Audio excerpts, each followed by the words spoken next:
పైన ఉన్న చిత్రపటంలో చూపించిన మనిషిలోని 7 విషయాలను 7 ఇంగ్లీష్ అక్షరాలతో ఎందుకు సూచించారు? ఏ అంటే ఆత్మశక్తి, బి అంటే ప్రాథమిక మనసు అనే పుస్తకం, సి అంటే అహం, డి అంటే ప్రపంచ సమాచారం మరియు కోరికల పుస్తకం లేదా జ్ఞాపకాల పుస్తకం, ఈ అంటే జ్ఞానేంద్రియాలు, జి అంటే డిలో ఉండే ధ్యాన కోరిక, హెచ్ అంటే హృదయం. A+B అంటే ప్రాథమిక మనసును చదివిన ఆత్మశక్తి లేదా కంట్రోలర్. A+B+C అంటే ప్రాథమిక మనసును చదివి ద్వితీయ మనసులోని అహమును పొందిన ఆత్మశక్తి. A+B+C+D అంటే ప్రాథమిక మనసును చదివి అహమును పొంది డి నుండి ప్రపంచ సమాచారమును గ్రహిస్తున్న ఆత్మశక్తి, లేదా ఆ సమాచారాన్ని విశ్లేషించి కోరికను తయారు చేసి డిలో రాస్తున్న ఆత్మశక్తి, లేదా ప్రాథమిక మనసును చదివి అహంను మరియు డి నుండి ఇదివరకే ఏర్పరచుకున్న కోరికను పొంది ఉన్న ఆత్మశక్తి. ఇక C+D అంటే ద్వితీయ మనసు. A+B+C+D+E అంటే ప్రాథమిక మనసును చదివి అహం మరియు కోరికను పొంది జ్ఞానేంద్రియాలను ఉత్తేజపరిచిన ఆత్మశక్తి. మొత్తం 300కు పైగా ఉన్న మధుపదం వీడియోలలో ఈ విధంగా పెద్ద పెద్ద వాక్యాలతో వివరణ ఇవ్వడం కంటే ఒక్క ఇంగ్లీష్ అక్షరంతో ఆ వివరణను సూచించడం, చదవడం మరియు అర్థం చేసుకోవడం కూడా తేలికగా ఉంటుంది. అందుకే ఇంగ్లీష్ అక్షరాలను వాడడం జరిగింది. మొదట కొంచెం కష్టంగా అనిపించినా తర్వాత ఇదే చాలా సులభంగా అనిపిస్తుంది. ఈ 8 అక్షరాలను బాగా గుర్తుపెట్టుకొని వాటి ఆధారంగా అన్ని వ్యాసాలను అర్థం చేసుకోండి. ప్రాపంచిక ఆత్మ ముందు అంటే A+B+C ముందు DEF మరియు GH అనే 2 దారులు ఉన్నాయి. G కూడా Dలో ఉండేదే. ప్రపంచంలో నుండి జ్ఞానేంద్రియాల ద్వారా Dలోకి చేరిన 5 రకాల సమాచారం ఒక స్క్రీన్ మీద లేదా తెర మీద ప్రదర్శించబడుతుంది అనుకుందాం. ABC 5 రకాల సమాచారాన్ని ఒకేసారి చదవదు. తాను ఎన్నుకున్న ఏదో ఒక రకమైన సమాచారాన్ని మాత్రమే పట్టుకుంటుంది. అలా పట్టుకున్న దానిలో నుండి కూడా తనకు కావలసిన ఒక ప్రత్యేక అంశాన్ని మాత్రమే గ్రహిస్తుంది. వింటున్న అనేక శబ్దాలలో నుండి ఏదో ఒక ప్రత్యేక శబ్దం మీద ధ్యాస పెట్టడం అలాంటిదే. ప్రాపంచిక సమాచారం ప్లస్ కోరికలు కలిసి ఉన్న Dని 2 గ్రూపులుగా విభజించవచ్చు అని తెలుసుకున్నాం. ఒకటి, మెలకువలో రోజువారీ పనులలో ఎక్కువగా వాడబడుతున్న ఉపరితలం పొరలలో ఉండే వాటిని D1 అని, రెండవది ఎక్కువగా వాడని అంటే అట్టడుగు పొరల్లో ఉండే వాటిని D2 అని. D1 అంటే మెలకువలో వాడబడుతున్న సమాచారం ప్లస్ కోరికలు.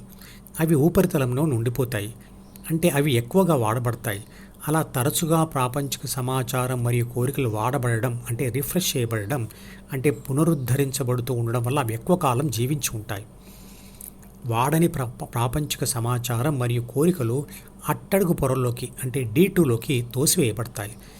అసలే వాడని సమాచారం ప్లస్ కోరికలు D2 నుండి కూడా మాయమైపోతాయి అంటే మాడిపోతాయి. వాడని మనసు మాడుతుంది అంటే అర్థం ఇదే. ప్రాపంచిక ఆత్మ మెలకువలో D1ను ఉపయోగించడం లేదా చదవడం 2 రకాలుగా జరుగుతుంది. ఒకటి, ప్రాపంచిక ఆత్మ D1ని చదువుతూ అక్కడే ఆగిపోతే అంటే వాటి ద్వారా ప్రపంచంలో ఏ పనులు చేయకపోతే అది ఆలోచిస్తూ కూర్చోవడం మాత్రమే. ఇది పగటి కల లాంటిది. 2, ప్రాపంచిక ఆత్మ D1లోని విషయాలను చదివి ఈ ద్వారా ప్రపంచంలో పనులు కూడా చేస్తే అది ఆలోచన ప్లస్ ఆచరణ అవుతుంది, అంటే ఆలోచించి పనిచేయడం. మెలకువలోనే ఈ 2 స్థితులు ఉంటాయి. ఇక D2ను చదవడం లేదా ఉపయోగించడం ఎప్పుడు జరుగుతుంది అంటే కళ్ళు మూసుకొని పోయే రాత్రి నిద్రలో అంటే కలలో జరుగుతుంది. ఈ కలలో ABC Dలోని అట్టడుగు పొరల్లోని సమాచారమును అంటే D2ను చదవడం మాత్రమే ఉంటుంది, కానీ వాటిని ఆచరించడం ఉండదు. అది కలత నిద్ర. మెలకువలో అంటే కళ్ళు తెరిచి పనులు ఏమీ చేయకుండా ప్రపంచంలో తిరుగుతూ D1లోని ఆలోచనలకు అతుక్కొని ఉంటే అంటే ఆలోచిస్తూ మాత్రమే ఉంటే అది పగటి కల అంటాం. కలలో పనులేవి జరగవు, ఆలోచనలు మాత్రమే ఉంటాయి. పనులు జరుగుతున్నట్లుగా భ్రమ ఉంటుంది అంతే. కలలో అయినా మెలకువలో అయినా ప్రాథమిక మనసును చదివిన ఆత్మ అహంను పట్టుకునే ఉంటుంది. అహంను పట్టుకోవడం ఎలా ఉంటుందో ఒక ఉదాహరణతో వివరిస్తాను. గాఢ నిద్రపోతున్న ఒక వ్యక్తిని లేపి పక్క ఇంట్లో దొంగతనం జరిగింది అని చెప్తే మొదట అయితే అది నాకెందుకు చెప్తున్నారు అని మళ్ళీ పడుకోవచ్చు. కానీ నువ్వు పోలీసు అధికారివి, నీ ఏరియాలోనే ఆ దొంగతనం జరిగింది అని చెప్పగానే వెంటనే అతను లేచి చేయవలసింది చేస్తాడు. అంటే నేను పోలీసును అనే భావం తొడుక్కోగానే అతడు ద్వితీయ మనసు యొక్క డిలోని ప్రాపంచిక సమాచారం మరియు కోరికలు చదివి అంటే బాధ్యత గుర్తు తెచ్చుకొని చేయవలసింది చేస్తాడు. అలాగే నేను అహం అనే భావాన్ని తొడుక్కోగానే ప్రాపంచిక నేనుకు స్వార్థ ప్రయాణం మొదలవుతుంది. ఇంకో ఉదాహరణ చెప్తాను. ఇద్దరు కలిసి నడుస్తున్నారు. దూరంగా ఎవరో అరుస్తున్నారు, మీ పక్క నుండి సైకిల్ దొంగ పెడుతున్నాడు పట్టుకోండి అని. ఆ ఇద్దరిలోనూ ఒకడు అంటాడు, పోనీ మనకెందుకు అని. రెండవవాడు అది నీ సైకిలే అంటే ఏం జరుగుతుంది? అప్పుడు మొదటివాడు నేను, నాది, నన్ను, నాకు అనే భావమును తొడుక్కుంటాడు.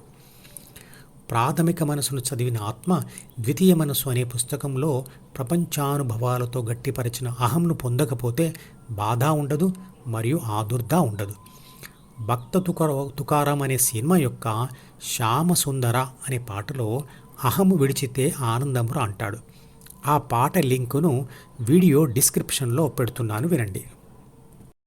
ఈ మధుపదం యూట్యూబ్ ఛానల్ వీడియోని సబ్స్క్రైబ్ చేసి గంట గుర్తును నొక్కి ఆల్ని సెలెక్ట్ చేసి ప్రతిరోజు యూట్యూబ్ ఓపెన్ చేసి అడుగున ఉన్న సబ్స్క్రిప్షన్ బటన్ నొక్కితే అన్ని లేటెస్ట్ వీడియోలు చూడవచ్చు.